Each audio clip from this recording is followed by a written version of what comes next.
जी LDA के जो adviser हैं उनसे पूछते हैं इकबाल साहब, आपने जो क्वेश्चन उठाए हैं। नाज़रीन, हमें ज्वाइन किया है Sahibzada Muzaffar, advocate supreme court of Pakistan है, और साथ ही साथ एलडीए के एडवाइजर भी हैं और उनके मुकद्दमात भी करते हैं। उनसे जानते हैं कि एलडीए क्या अपना रोल प्ले कर रहा है या इसके अंदर उनकी भी कोई नेग्लिजेंस है जिसे वो बताना चाहेंगे। साहबजादा साहब, बहुत शुक्रिया हमें ज्वाइन करने का। आपका शुक्रिया सर। आपके प्रोग्राम माशाल्लाह लीगल कम्युनिटी के लिए, पब्लिक के लिए, अवेयरनेस के लिए एक बहुत बड़ा रोल अदा कर रहे हैं, और आपको हम बाकायदगी से देखते भी हैं, और जब आपका कोई प्रोग्राम होता है हम लोगों को उसको बल्कि शेयर भी करते हैं कि लीगल की मालूमात आपसे बहुत मिल जाती है। बहुत शुक्रिया साहबजादा साहब। आपने किताब भी लिखी एलडीए के ऊपर, हम उससे भी मुस्तफीद हो रहे हैं, उसके ऊपर भी एक प्रोग्राम शायद हमें करना पड़े, लेकिन आज मैं एक्सक्लूसिवली बात कर रहा हूँ। और जो है आप भी मेरे साथ मौजूद हैं और मेरे साथ स्टूडियो के अंदर जो है मियां इरफान अकरम साहब भी हैं, उनसे भी बात करूंगा। लेकिन आपसे मुझे सवाल ये है कि आज भी ऑनरेबल जस्टिस शाहिद करीम साहब की अदालत के अंदर पेशी थी, इसके ऊपर पेश इदारों को वो बार बार कह रहे हैं, आप भी एक बड़े इदारे के जो है वो उनको रिप्रेजेंट करते हैं कोर्ट के अंदर, एलडीए की क्या काबिश है, अगर आप बता सकें इस आफत से निपटने के लिए, स्मोक्स को खत्म करने के लिए। हाँ जी, देखें सर, ये जो केस एक चल रहा है हाई कोर्ट में जिसका आपने जिक्र भी किया कि हारून फारूक के नाम से ये टाइटल केस है, और ये पिछले 4 साल से ही चल रहा है, और ऑनरेबल कोर्ट जो है इसमें उन्होंने एक बहुत सारे स्टेप्स दिए कि आप इन स्टेप्स को देखें। आप इस बात पे हैरान होंगे कि ये जो स्मॉग आजकल देखी जा रही है लाहौर में, बल्कि अब तो ये पूरे पंजाब में है, मुल्तान में है, इस्लामाबाद में है, रावलपिंडी में है, झेलम, आप किसी भी पंजाब के शहर में स्मॉग इस टाइम छा गई है। उसकी असल वजह क्या है?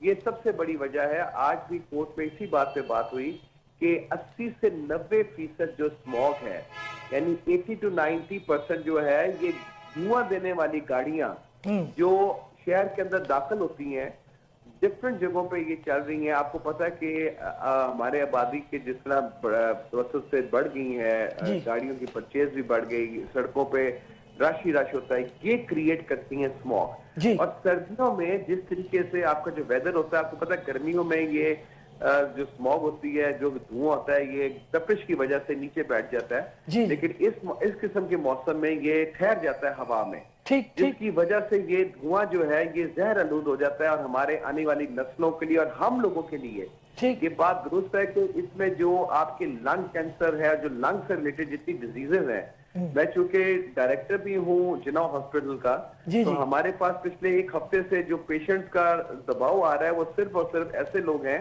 ज्यादा लोग ऐसे हैं जिनका कोई ना कोई खांसी की तकलीफ है, या उनको मतलब कि उनके गले में खराश है, तो ये स्मॉग के जो इफेक्ट्स आ रहे हैं पब्लिक के ऊपर, ये बहुत बड़ा इफेक्ट है। लेकिन तो साहब मुझे ये बताइएगा कि आप क्योंकि एक जो है वो एक डिपार्टमेंट के नुमाइंदा भी हैं और आप हर प्रोसीडिंग करते हैं, हर जुमे को ऑनरेबल जस्टिस शाहिद करीम साहब ने इसके ऊपर फिक्स किया होता है और इसका तहिया किए हुए हैं, लेकिन इसके बावजूद 1 महीने के अंदर 4 तो मस्ट डेट्स आती हैं, कुछ कम भी हो जाती है, सारा साल वो इस मुकदमे को चलाते रहते हैं, और हमें वक्त से पहले पता होता है कि ये मामला है।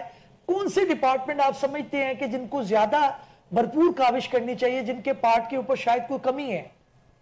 देखिए असद भाई, आपकी बात दुरुस्त है कि ये 4 साल से ये स्टेप्स लिए जा रहे हैं, तो स्मॉग में इजाफा क्यों हो रहा है? ये सबसे बड़ा सवालिया निशान है कि हुकूमत, जो भी हुकूमत आती है उसको बाकायदा हुक्म दिए जाते हैं कि आप स्टेबल बर्निंग को रोकें, आप जो धुआं देने वाली गाड़ी हैं उनको रोड पे चलने ना दें, आप जो टाइमिंग्स है उसको ऑब्जर्व करें, आप कम से कम जो ये जितनी भी स्मॉग से रिलेटेड एक्टिविटीज हैं, ये जो जिग्स ऑफ टेक्नोलॉजी के जो भट्टे थे, ये बड़ा जहर आलूद किस्म का धुआं छोड़ते थे, इसके ऊपर काम किया जा रहा था। अब अनफॉर्चुनेट ये हो चुका है कि इस टाइम के ऊपर जो स्मॉग को इस टाइम देखा गया है कि जो सबसे बड़ा कंट्रीब्यूटिंग सोर्स है वो स्मॉग की, वो सिर्फ और सिर्फ गाड़ियों की है। अगर गाड़ियों को कंट्रोल कर लिया जाए, इसलिए आज कोर्ट ने कोई प्रोसीडिंग नहीं की, उन्होंने कहा कि आज मैं सिर्फ स्मॉग के बारे में, क्योंकि इसमें और भी मामला होते हैं एनवायरमेंट से रिलेटेड। आपको पता है ये जो 26वीं तरमीम आई है, आपने प्रोग्राम भी किए, इस 26वीं तरमीम में एक आर्टिकल 9 किया गया है कि हर शख्स को, जो भी सिटीजन ऑफ पाकिस्तान है, चाहे वो लाहौर का शहरी, चाहे मुल्तान का है, उसको एक इख्तियार दिया गया है, फंडामेंटल राइट दिया गया है कि उसको क्लीन एंड हेल्दी इन्वायरमेंट मिले। ये बिल्कुल उसका बुनियादी हकूक है कॉन्स्टिट्यूशन में। ये हुकूमत का काम है कि वो इन्फोर्स करे। अगर हुकूमत इस चीज में गाड़ियों की रिमिशंस को कंट्रोल कर लेती है, ये स्मोक कंट्रोल हो जाएगी। उस कंट्रोल मींस कि जो इसका सतह है, ये 50% नीचे आ सकती है।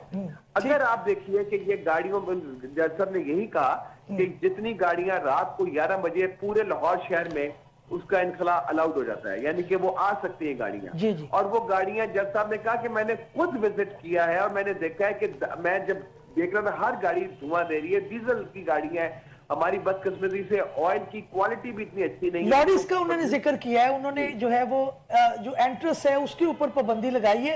लेकिन फिर आप क्या समझते हैं कि अगर आप एक नटशेल में बताएं, कंक्लूड करें अगर अपनी बात को, तो कहां पर हम लैग कर रहे हैं? मैं समझता हूं कि इस टाइम के ऊपर जो सबसे बड़ा रोल है, जो आज तो वैसे उन्होंने एडवोकेट जनरल की जिम्मेदारी डाल दी है, जो सूबे का एडवोकेट जनरल है, कि वो कन्वीन करेगा meeting with CTO, with all the secretaries, transport secretary, with all the DIGs, SSPs, commissioner, उन सब के साथ ये एक मीटिंग करेंगे। इसी तरह उन्होंने कहा डिप्टी अटॉर्नी जनरल जो है वो मीटिंग करेगा नेशनल हाईवे अथॉरिटी की पुलिस के साथ, और उसके बाद मोटरवे पुलिस की जितनी गाड़ियां जो धुआं दे रही हैं उनको चलने ना दे। सबसे पहले प्रायोरिटी क्या है कि वो गाड़ियां इंपाउंड कर ली जाए, उनको हैवी पेनल्टीज की जाए, फाइन किए जाए। और अगर वो गाड़ी बिल पर कोई अंदर आ भी जाती है लाहौर में, तो उसको डॉल्फिन वाले या जितने भी पुलिस के डिफरेंट इदारे हैं उन गाड़ियों के ऊपर ट्रैक डाउन ऑपरेशन करें। बिल्कुल और ठीक, उस बिल्कुल ठीक। ऑपरेशन से वो गाड़ी को ना सिर्फ इंपाउंड करें, गाड़ी को बंद कर दें 15-20 दिन के लिए। बहुत शुक्रिया साहब, बहुत शुक्रिया। मैं